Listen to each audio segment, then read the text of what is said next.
I woke up from surgery, alone, bleeding and forgotten. My husband, he was having a romantic dinner with his assistant.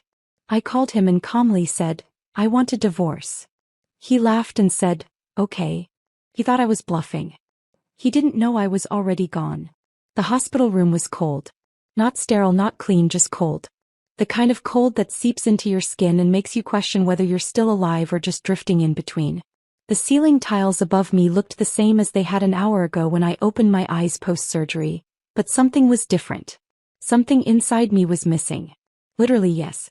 But also in that heavier, irreversible way.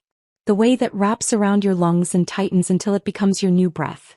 The nurse said the procedure went smoothly. That's what they always say. No one tells you how you'll feel afterward though. Hollow. Damp with sweat. And bone-tired in a way sleep can't fix. My phone was on the bedside tray. I hadn't reached for it until the silence became unbearable. No messages. No missed calls.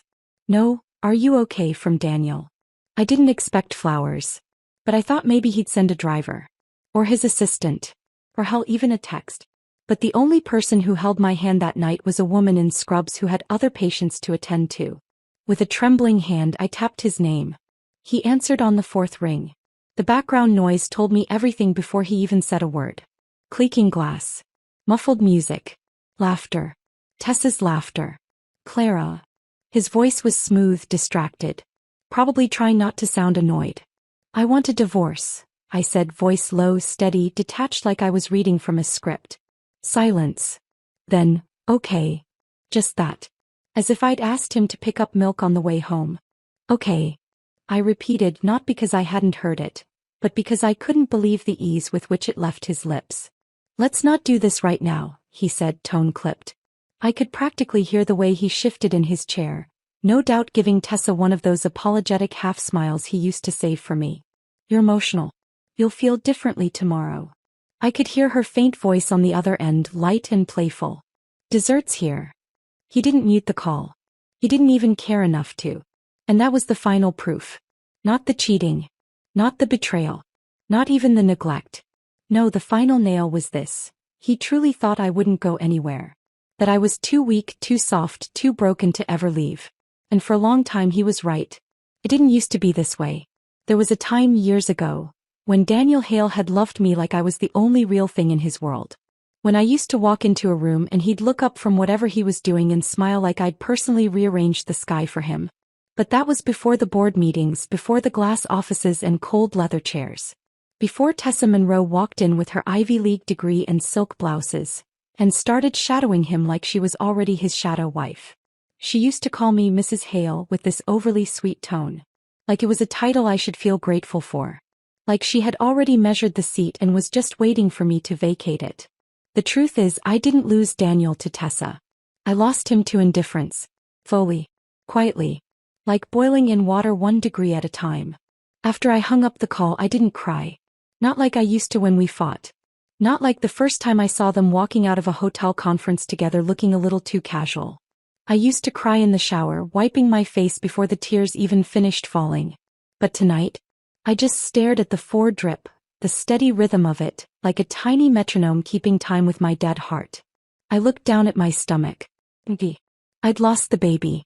Daniel didn't even know I'd been pregnant. I didn't tell him because I never got the chance. And that truth, him not knowing, not even noticing, wasn't just sad. It was insulting. A week earlier I'd found the pregnancy stick in the trash, forgotten by a nurse. I had thrown up twice that morning but chalked it up to exhaustion. The double lines stared up at me like a cruel joke. I'd stared into the mirror, one hand over my belly, wondering if this would change anything. Then Daniel's voice had echoed from the hallway. "Tessa, can you get my laptop ready for the board dinner?" And I knew. This child would never bring us closer. If anything, it would become just another burden for him to delegate, for his family to claim. I couldn't do it again. Not the silencing. Not the role-playing. Not the constant pretending that I was part of a family that never saw me as more than a signed document. Our son Leo wasn't even allowed to live with us. He was being raised at the Hale estate like a little soldier. His days choreographed by Daniel's mother down to the minute. Mandarin in the morning, piano in the afternoon, etiquette classes squeezed in between. I was allowed to visit. Sometimes. On Sundays. For 1 hour. If I followed all the rules. That wasn't motherhood. That was supervised visitation in my own life. I left the hospital the next morning by myself. Daniel never called back. Never asked where I'd slept. Never once checked if I made it home. Which I didn't. Because home had long stopped being home. The Hale Villa felt more like a showroom than a house. Everything was marble and chrome. You couldn't even sneeze without echoing judgment from the walls. I used to walk on tiptoe just to avoid the sound of my own heels. Instead, I called a cab and gave the driver an address I hadn't said out loud in 5 years.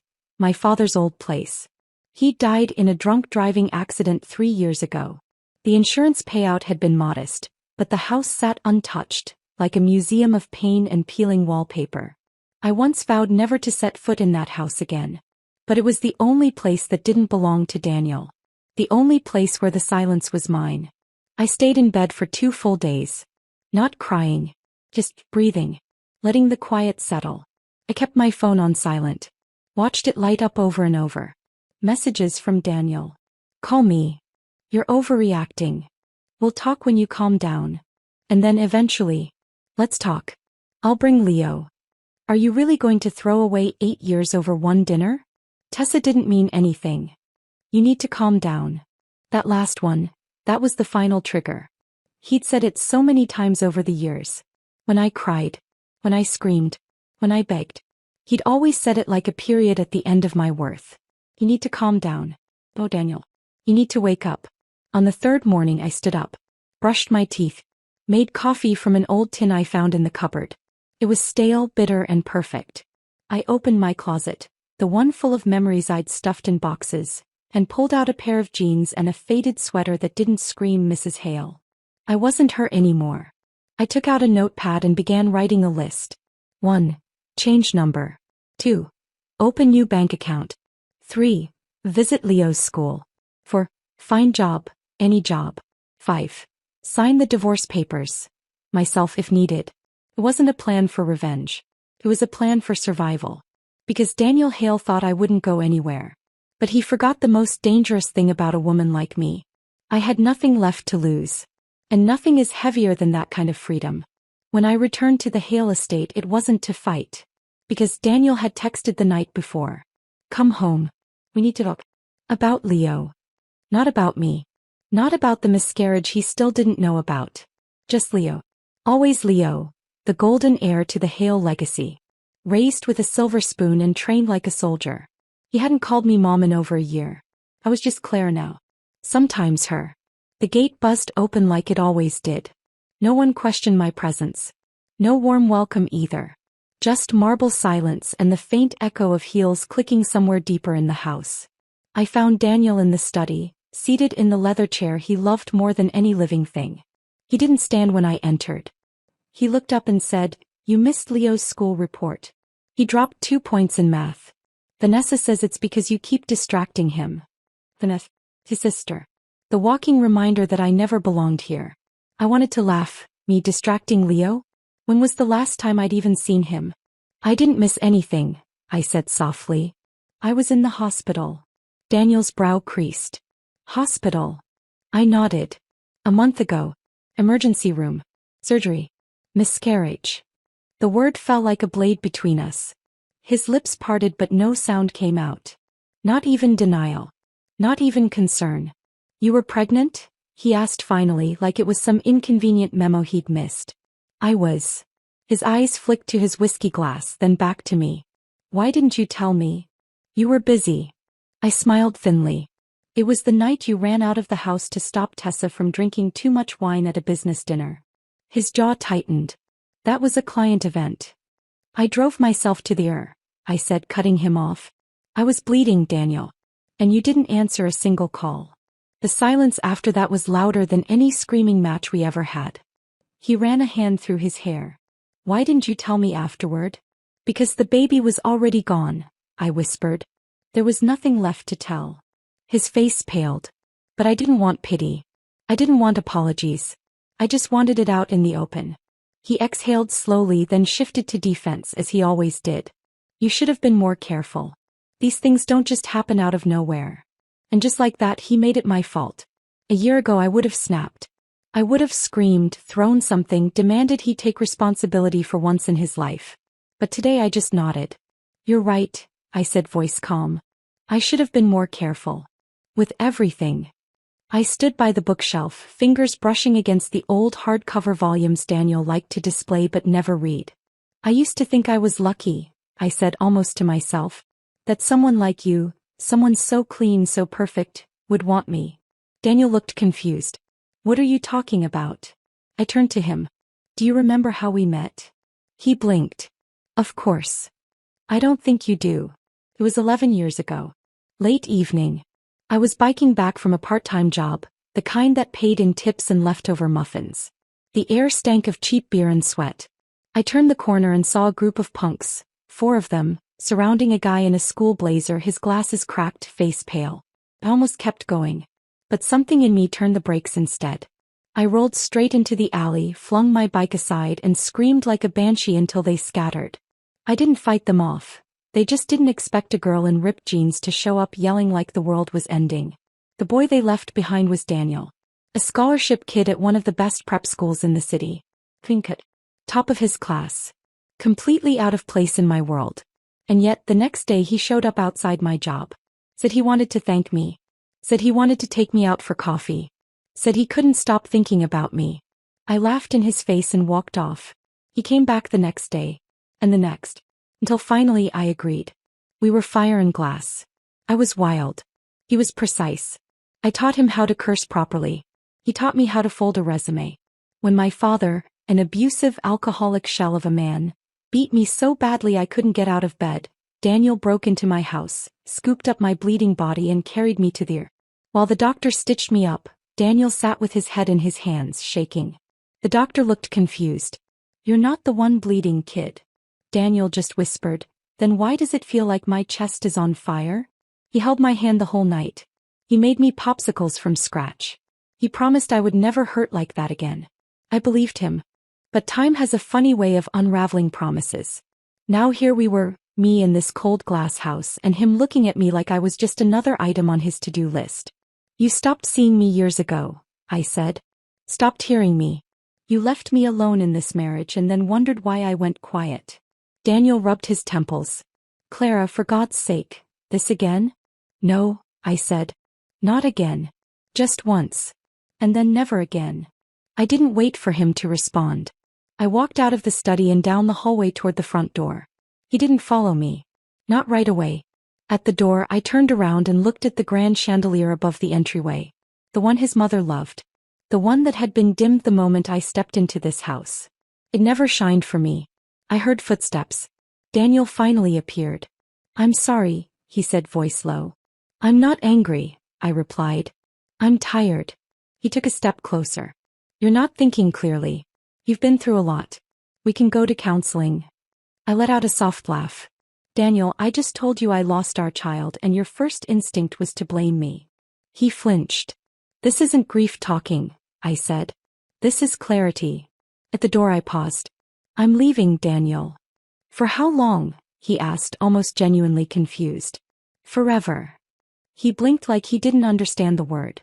Like forever had an expiration date. I'll send the divorce papers, I added. Clara, don't. I'm not asking for your permission, I said, my voice finally firm. I'm informing you. Then I opened the door, walked out and didn't look back. Not even once. The message came at 3:14 p.m. sharp. Daniel, come to the estate.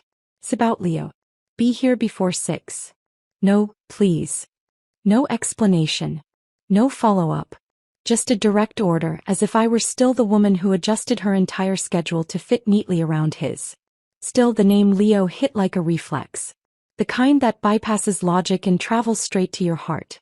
Was he sick? Hurt? Was something wrong? I typed back, what happened? No response. I tried calling. Straight to voicemail. And so, like a fool, I went. By 5:45 I stood at the gates of the Hale estate again, this time wearing jeans and a black blouse, not bothering to dress for their expectations. The guards let me through without a word. One of them glanced at my outfit, then at my face and said nothing. Smart man. As I stepped through the grand doors, The familiar scent of jasmine and cold marble slapped me in the face. I hated that I remembered it so vividly. What I didn't expect was the sound of laughter coming from the dining room. I followed it, walking slowly, methodically, heels echoing louder than my heartbeat. The moment I stepped into the room, everything stopped. They were all there. Daniel at the head of the table. Leo sitting beside him, quietly sipping soup from a china bowl. And Tessa, seated where I used to sit. Right between my husband and my child. The same woman who'd once called me Mrs. Hale with sugar-dripping disdain now smiled sweetly at Leo, brushing something off his shirt like she belonged there. My throat tightened. Daniel didn't stand up. He didn't even look startled. "Clara," he said evenly, like I'd arrived 10 minutes late to a dinner I wasn't invited to. "You made it." My eyes swept the table. Fancy linen. Silver candlesticks. Nothing out of the ordinary. No signs of panic. No child sick with fever. Just a smug assistant playing house in my place. I turned to Leo. "Baby, are you feeling okay?" He blinked, then nodded wordlessly. I moved closer, reaching out to touch his cheek, but he flinched. Pulled back. Turned toward Tessa instead. A quiet, involuntary motion. But it gutted me. Like I was the stranger. Like I was intruding. Tessa gave a little laugh, one hand on Leo's shoulder. "Oh, I'm so sorry," she said with mock concern. "Did no one tell you? Leo's perfectly fine. Just a little cold last week, that's all." She tilted her head sweetly. "You didn't imagine it, did you? Maybe too many sleeping pills lately." The entire room went quiet. Every pair of eyes turned to me. Daniel's grandmother's lips pursed in disgust. Vanessa Hale raised a perfectly arched brow. The implication hung in the air like rot, that I was unstable. Dramatic. Hysterical. I saw it so clearly then. It wasn't a dinner. It was an ambush. I stepped back from Leo, straightened my spine and looked at Tessa. "Don't you ever," I said, voice icy, "use my son as a prop in your little power play again." Tessa blinked. "If you want to chase a married man," I continued, "do it with your spine, not your slime. But the second you drag my child into it, I will not be kind." There it was, the flicker of panic in her eyes. She hadn't expected me to bite. Vanessa scoffed loudly. God, still playing the victim after all these years. I turned slowly. "Sorry. You were never one of us," she said, slicing into her lamb with unnecessary force. "My brother married down and we all knew it. Trash will always be trash." The words landed, but they didn't pierce. Not anymore. I looked around the table. Every single one of them had looked down on me since day one. Daniel's father was gone, but his mother and sister carried the family's ego like a crown. I was the girl from nowhere. The one with a troubled past and no pedigree. They thought I'd crawl away quietly. They were wrong. I smiled coldly. "Mrs. Lynn," I called toward the kitchen door where the longtime housekeeper hovered awkwardly. "Come visit me sometime. I'll cook for you." She blinked, surprised. "Why, yes, Miss Clara." Then I turned to Daniel, who hadn't said a word this entire time. "You're pathetic," I said softly. "You let them humiliate the woman who carried your child. Who buried it. Alone." Daniel's jaw clenched. "That's enough." "No," I replied. "This is enough." I walked to the table, picked up Vanessa's bowl of creamy soup, her favorite, and without hesitation, dumped it on her designer dress. The scream that followed was operatic. Everyone shot to their feet. Chaos erupted. Silverware clattered. Leo gasped. Tessa's eyes widened. And before Vanessa could react, I grabbed the breadstick from her plate and shoved it straight into her open mouth. "Now that's what manners look like," I said. For 3 full seconds no one moved. Then Daniel's grandmother shrieked, pointing at me like I'd murdered someone. "She's insane. Divorce her now." I walked to the edge of the table and with one sweeping pull, ripped the white tablecloth clean off. Dishes smashed. Food flew. Wine stained the carpet. And no one at that table left with dignity intact. "This," I said, stepping back, "is what you get when you push a woman who's had enough." Daniel finally snapped. "Clean this mess up." I turned to him slowly. "Oh," I whispered, pulling a document from my bag. "One more thing." I tossed the divorce papers onto the table. "Consider this my final contribution to the family." His expression twisted. "Clara." "No, Daniel." I stepped closer, meeting his eyes. "Don't talk. Just sign. He grabbed my wrist suddenly. Where do you think you're going? I stared down at his fingers wrapped around mine. The pressure. The control. Familiar. But not tolerated anymore. What does it matter to you? I hissed. Let me go. Vanessa, still wiping soup from her lap, muttered something cruel under her breath. Daniel turned and snapped at her. Enough. But the damage was already done. I yanked my hand free. Pain flared, but I didn't flinch. Instead, I leaned in toward Vanessa again. Want to see what trash can do when it's pushed too far? Her eyes widened in terror. I smiled. Then keep talking. As I walked out of the house, hair wild, shoulders squared, heart racing, Daniel followed me to the front door. Clara, wait. But Tessa darted after him, grabbing his arm. I don't feel well, she whimpered, pale. It's probably my blood sugar. Daniel froze. I watched him hesitate. Then he turned back to her. Of course he did. The air outside the Hale estate was humid and thick, the kind that clung to your skin like a second layer. But I had never breathed more clearly. I didn't run to my car. I walked. Slow. Measured. Controlled. Every click of my heels across the stone driveway sounded like punctuation at the end of 8 wasted years. Daniel's voice chased me before his footsteps did. Clara. Clara, stop. I didn't.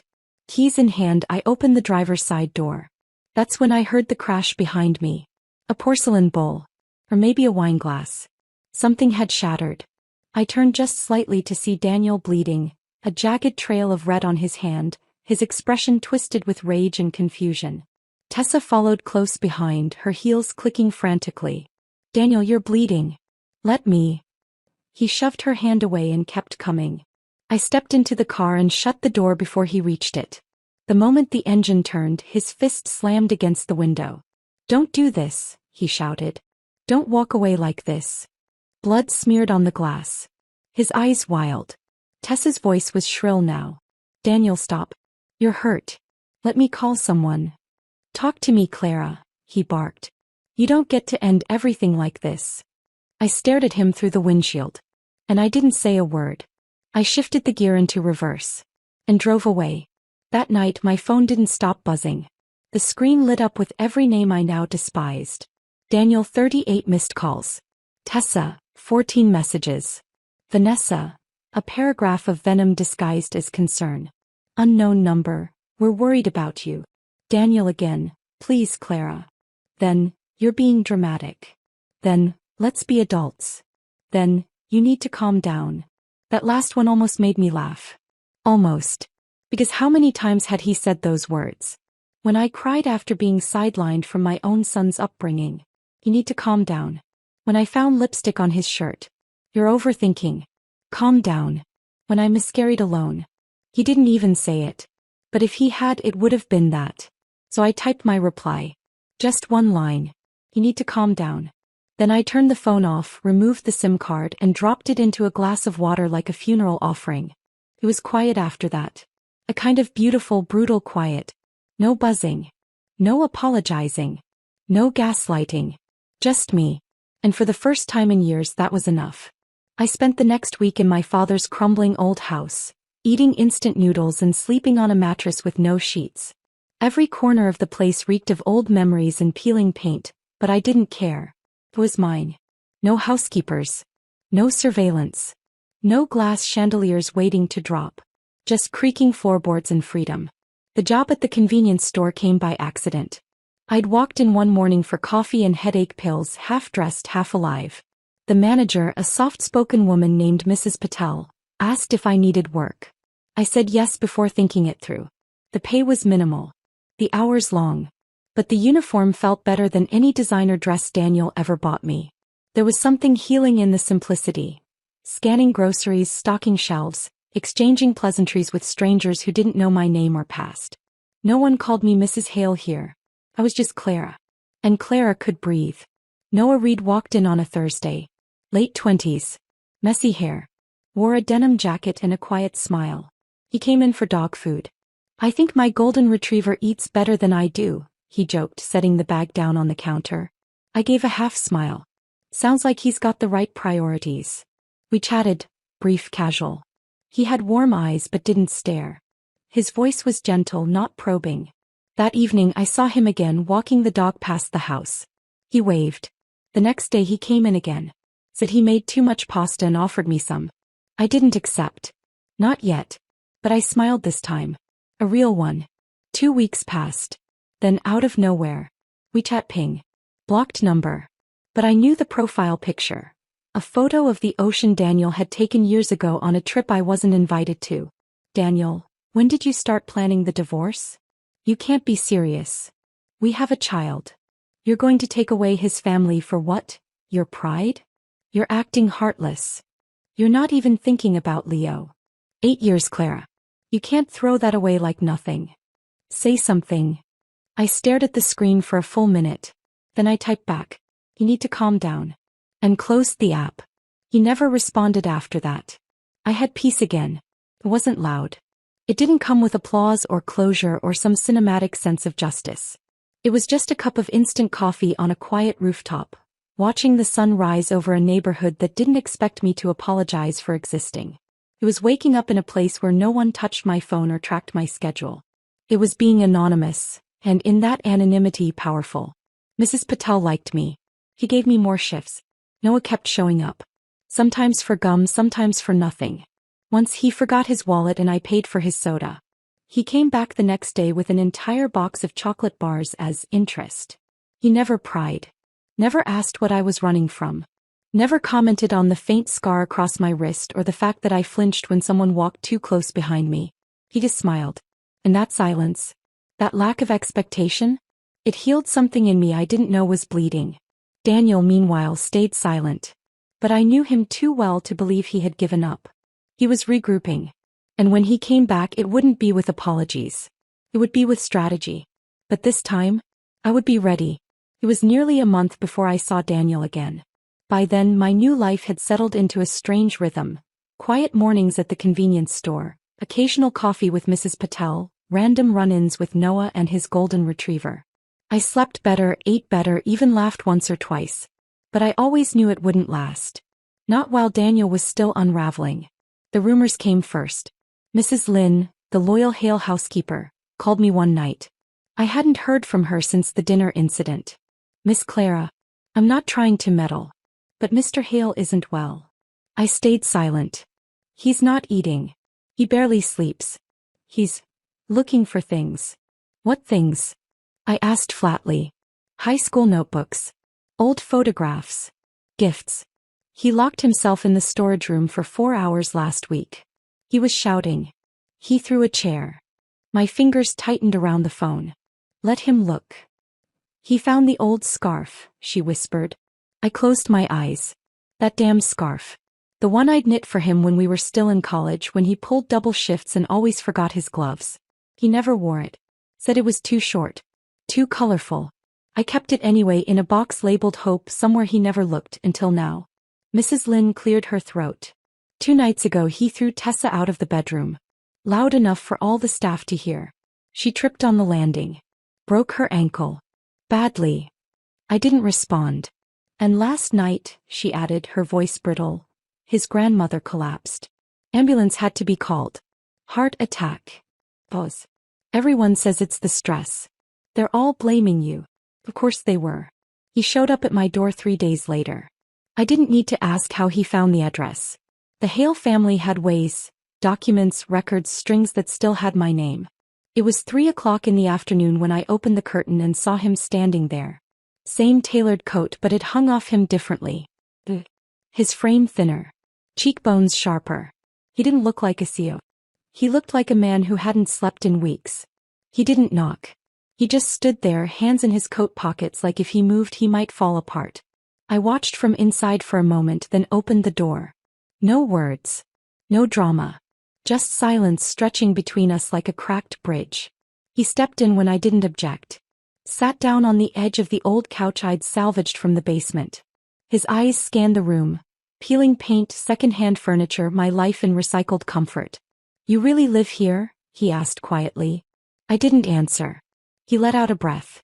It smells like lavender. I didn't say it was because I finally got to choose what my space smelled like. He rubbed a hand over his face, eyes dull. Tessa's gone, he said. She moved out after the fall. I shrugged. You should thank her. She gave it a good run. He blinked. You don't care. I leaned against the kitchen counter, arms folded. Daniel, I stopped caring the moment you stopped showing up. He looked like I slapped him. I showed up every day. No, you were present, I corrected. There's a difference. He opened his mouth to argue, then closed it. Good. Progress. After a long silence he said, I never cheated, Clara. Not physically. I raised an eyebrow. You want a medal for that? He looked up startled. You want me to forget how many times you took her to business trips? How she answered your phone? How she knew what brand of toothpaste I used but called me her like I was an afterthought? He looked down. Tell me something, I asked softly. The night I had the miscarriage, did she know? His silence said everything. I nodded slowly. That's what cheating looks like, Daniel. It's not just bodies in beds. It's who you choose when someone you claim to love is bleeding on a bathroom floor. He dropped his head into his hands. I'm sorry, he whispered. I didn't know how far things had gone. I thought that I'd stay, I finished for him. Because I always did. He didn't deny it. I was wrong, he said, his voice cracking. That's the first honest thing you've said in years. He stayed sitting on the couch as if his body was too tired to rise. His eyes scanned the room again. I remember this lamp, he said, gesturing toward a dusty standing lamp by the window. It used to be in your dorm. Yeah, I said. Back when you loved me. He flinched. A full body flinch. I still do. I shook my head. No. You love the idea of me. You miss the version of me that looked at you like you were the sun. I moved to the door and opened it. He didn't budge. Clara, please. I met his eyes. I don't hate you, Daniel. I just don't feel anything anymore. He stood slowly, like a man carrying his own failure on his back. When he reached the doorway, he looked at me one last time. I don't know who I am without you. I offered a sad smile. Then maybe it's time you find out. That night I made tea and sat on the rooftop. The city blinked below me. Somewhere in the distance a siren wailed. Noah walked by with his dog and waved from the sidewalk. I waved back. He smiled. And I smiled too. Because for the first time in years I felt like someone again. Not a wife. Not a title. Just me. The wind felt different now. Maybe it was the leather jacket. Maybe it was the Harley purring beneath me. Or maybe it was the fact that I was riding to Leo's school for the first time without needing anyone's permission. I pulled up to the front gates just as the last bell rang. The kids came spilling out, all uniforms and backpacks and lunchtime chatter. And then I saw him. Leo Hale. My son. Sharp jaw, clean haircut, same furrowed brow as Daniel, but smaller, softer. He looked up from his phone and froze when he saw me. Helmet. Sunglasses. Boots. The bike. The other kids stared too. A few whispered. One even gasped. I smirked and pulled the helmet off slowly, flicking my hair out like I'd just stepped off a magazine cover. Need a ride? I asked. Leo blinked. Mom. I nodded. Or you can walk. But this is way cooler. He hesitated for a long second. Then, like something shifted, he stepped forward and climbed on. No words. But his arms wrapped tightly around me. And that was enough. We didn't go home. Not to the Hale estate. Not to my rundown apartment either.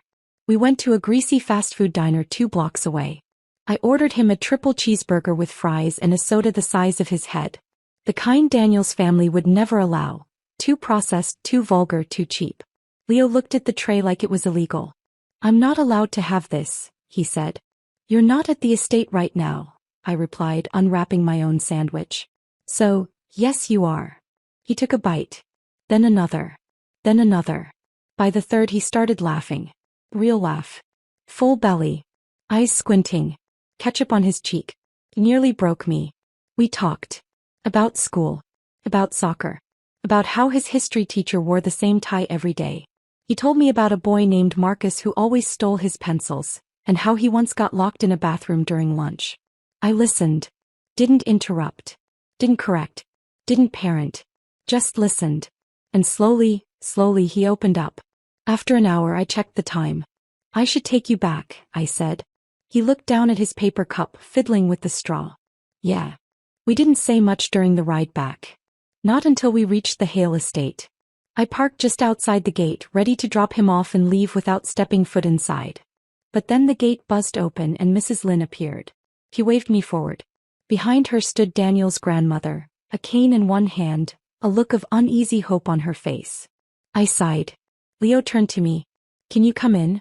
Just for a little while. I hesitated. I want to show you my room, he added quietly. You've never seen it. That stung. Not because he said it, but because he was right. I had never been allowed to see my own son's room. I cut the engine and followed him inside. The house smelled the same, like bergamot and cold glass. But it looked different. Dimmer. Smaller. Daniel's grandmother gave me a nod as I walked in, but didn't say anything. Mrs. Lynn smiled softly as if trying to welcome me without attracting attention. Leo led me up the winding staircase to the 3rd floor. Wait here, he said excitedly. I have to find the robot I made. As he disappeared down the hall, I glanced to the left and froze. Daniel's study door was slightly ajar. Inside, he was seated at his desk facing a glowing laptop screen. He wore a rumpled white shirt, sleeves rolled, hair disheveled. His jaw was tighter than I remembered. There were dark circles under his eyes. His posture slouched. One hand held a stress ball he squeezed every few seconds. He didn't see me. Didn't even look up. He was speaking into the laptop. Something about quarterly losses and investor patience. I watched for a moment and felt nothing. Not pity. Not rage. Not grief. Just nothing. Leo returned with a half-glued robot made of cardboard and bottle caps. It walks, he announced, pushing a button that made it jerk forward and collapse. I clapped. Amazing. He beamed. We sat on the carpet together, cross-legged. He showed me his book collection, his drawing notebook, a box of hidden candy he wasn't supposed to have. For 30 minutes I wasn't the woman who left. I was just Mom. Eventually I stood. I should go. Leo looked up. Can I come with you? My heart lurched. Next time. Maybe. He hesitated. Can Daddy come too? I froze. The question wasn't innocent. It was carefully asked. Like he had rehearsed it. His eyes searched mine for a clue. Approval, anger, softness, anything. I crouched in front of him. You can come with me anytime you want, I said gently. But not him. His expression faltered. I didn't flinch. Because even to my own son I wouldn't lie. I walked down the stairs without saying goodbye to anyone. Mrs. Lynn met me at the door and pressed something into my palm. A tiny jade pendant. One I'd left behind in a drawer years ago. For luck, she said. I nodded. Thank you. As I stepped outside, the sun hit my face just right. The bike gleamed beside the gate. I slid my helmet on, zipped up my jacket and swung one leg over the seat. Before I pulled away, I saw movement at the upstairs window. Daniel. Watching. He didn't wave. Neither did I. You know it's really over when even your silence doesn't beg to be understood. I should have locked the door. Not that it would have stopped him.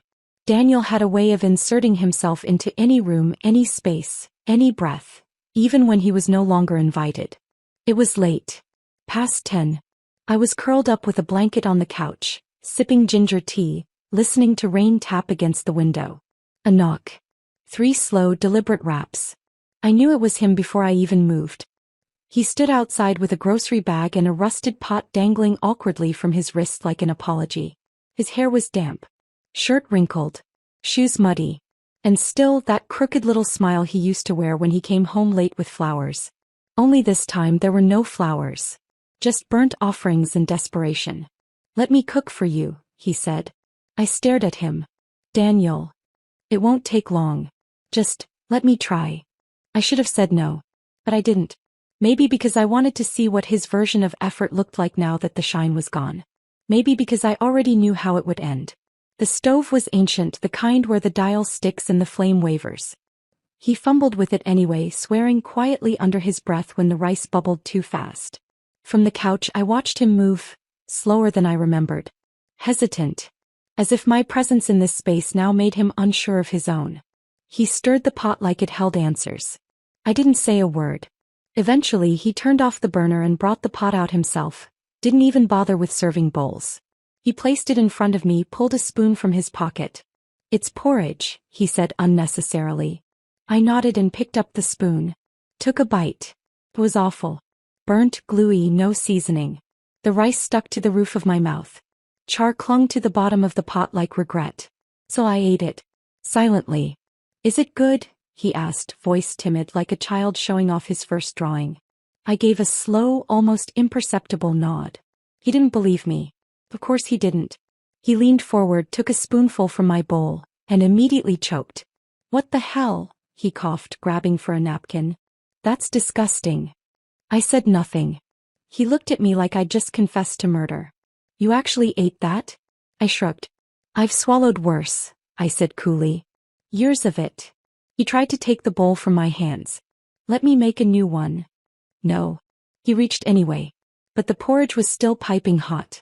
His hand brushed the side of the pot and he hissed, instinctively dropping the bowl. It crashed against the table, spilling across the wood, steaming. He cried out, skin reddening, fingers trembling. I didn't flinch. Didn't move. Just looked at him, calm as ice. Don't bother looking pitiful, I said. I don't feel sorry for you. He stared at me, stunned. I stood and walked to the sink. Washed my hands. Let the water run longer than necessary. When I turned around, he was still standing there, hunched over the mess. I was trying, he said hoarsely. I know. Doesn't that matter? No. He dropped into the chair, defeated. I keep thinking about the time we went hiking, he murmured, voice thick. When I forgot to pack your shoes and you had to walk the trail in sandals. You got so mad, but then you held my hand the whole way down. I said nothing. He kept going. Do you remember what you said at my father's funeral? You promised you'd stay with me forever. That we'd grow old, die together, be buried side by side. He looked up. Was that a lie? No, I said. Then how can you leave? Because people changed, Daniel. And the person I became while loving you, she didn't survive. The knock came then. The 2 quick taps. I opened the door to find Noah standing there holding a bag of takeout. His eyes flicked between me and Daniel. You okay? He asked cautiously. I'm fine, I replied. What's that? Dumplings. You said you hadn't eaten, so I... Daniel stormed past me before I could stop him. And punched Noah. Hard. The bag fell. Food scattered across the floor. Noah stumbled back, stunned, lip bleeding. I froze. The world spun, not with rage, not with chaos, but with something quieter. Something colder. I grabbed both of them by the arm. Dragged them out onto the porch. Out, I said. Clara. I said get out. Noah, stunned, complied. Daniel didn't. So I shoved the door closed in his face. Hard. The lock clicked behind it. The house fell silent. No screams. No banging. No tears. Just me and the scent of scorched rice still lingering in the air. I picked up the broken takeout box from the floor. Dumplings spilled out like lost teeth. I threw them in the trash. Then I sat on the floor. Not crying. Not shaking. Just sitting. And breathing. As that door? I hadn't slammed it to shut him out. I slammed it to hear what freedom sounded like. And God, it was beautiful. I never heard from Daniel again after that night. But I heard about him. First from Mrs. Lynn. Then through whispers that found their way through walls. Texts I didn't respond to, voicemails I deleted without playing. He had pneumonia. The kind that landed him in the hospital for a week. The kind that drained the color from his face and made even his mother whisper, "He's fading." They said he couldn't sleep without pills now. That he started hallucinating. Talking to me in empty rooms. Calling out my name to shadows. His grandmother called me next. She never used to acknowledge my name without biting into it like it was bitter. But that day her voice was small. Clara, I know I don't deserve to ask. But Daniel, he's not well. I'm sorry to hear that, I said flatly. You were the only one who could calm him. I paused. Maybe, I said. But I'm not the one who left him there. She didn't speak again. I hung up. They tried to turn Leo against me after that. Tried to convince him that I was unstable. That I abandoned him. That the life I offered was chaos wrapped in motorcycle engines and junk food. But children, they know. They can tell the difference between fear and freedom. Between silence and safety. Between a mother who shows up late, and a mother who's never been allowed to show up at all. Leo didn't say much. But the next time I saw him, he hugged me longer than he ever had before. And he called me Mom again. The second divorce filing was faster. Less dramatic. The court looked at the records, the text logs, the photos, the psychological evaluations, the police report from the final door slam. They granted it without hesitation. The marriage was declared irretrievably broken. It was official. I was free. People kept asking if I planned to move somewhere new. A clean start. A fresh view. But I didn't want new. I wanted real. So I stayed in my childhood home and I made it my own. Painted the walls sunflower yellow. Ripped up the carpet and let the wood breathe. Turned my father's old bedroom into a reading nook with overstuffed chairs and a record player that only played jazz. My home smelled like vanilla now. The shelves held nothing I didn't love. Noah came by less often now. After Daniel punched him, he'd stayed away for a while. Not out of fear. Out of respect. But one evening he knocked again. He held out a small potted plant. A basil sprout in a ceramic cup.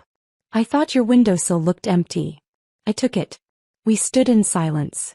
Then he asked, would it be okay if I liked you? I smiled. You can, I said. But don't wait for me. His shoulders slumped a little, but he nodded. No timelines, I added. No titles. Just this moment. He smiled, and for the first time I saw something settle in him. Not disappointment. But understanding. I wasn't against love. I just wasn't built on it anymore. Not the kind that required disappearing to be accepted. Not the kind that asked for sacrifice as proof. Now I was my own story. And whoever wanted to read it, better come correct. Weeks later I found myself at the airport. Not leaving. Not escaping. Just flying. A weekend trip with Ivy and Rachel. The girls who'd been there when Daniel left bruises on my soul I didn't even know I had. We sat near gate 27, cross-legged with overpriced coffee and a selfie stick. Ivy said my eyeliner was uneven. Rachel called her jealous. We took 32 photos in 5 minutes. Edited 5. Posted 2. Captioned both. Freedom tastes like vanilla and spite. That's when he walked by. Well-dressed.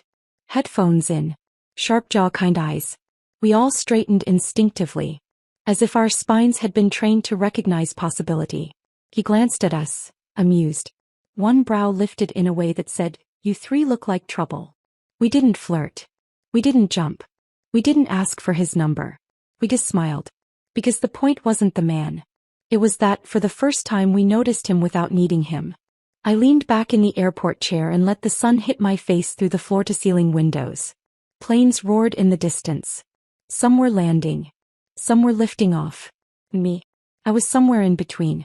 Exactly where I needed to be. The end.